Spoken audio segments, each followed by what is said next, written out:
What if I told you there's a bell somewhere beneath the ocean waves that rings on its own, and every time it does, the dead come back?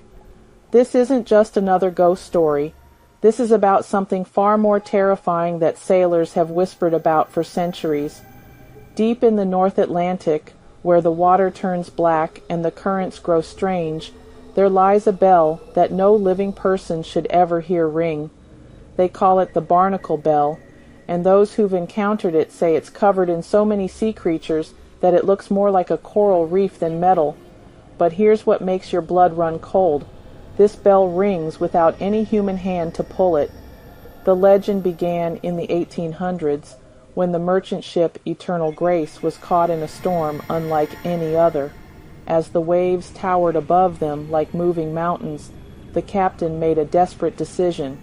He ordered his men to throw the ship's brass bell overboard as an offering to calm the sea. But instead of appeasing the ocean, something far worse happened.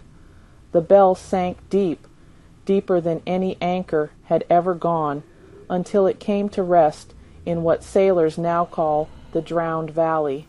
There, in that underwater graveyard where countless ships have met their end, the bell began to change.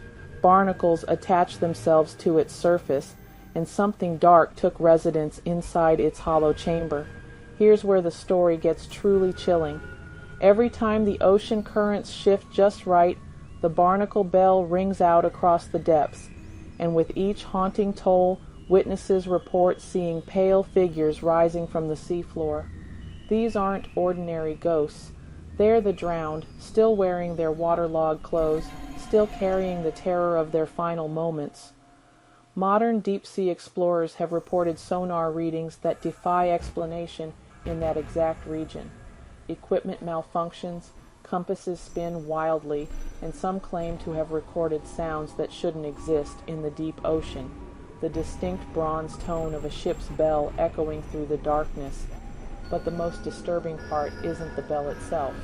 It's what happens to ships that pass overhead when it rings. Sailors describe an overwhelming urge to jump overboard, as if something below is calling them home. Maritime records show an unusually high number of unexplained disappearances in those waters, with rescue teams finding empty boats and no trace of their crews. The ocean keeps its secrets well, but sometimes those secrets refuse to stay buried. Whether the Barnacle Bell is real, or just a story sailors tell to explain the unexplainable, one thing remains true. The sea has claimed countless lives, and maybe, just maybe, it's not ready to let them go. So the next time you're near the ocean and hear a bell tolling in the distance, ask yourself this: is it really just your imagination, or is something ancient calling from the depths below?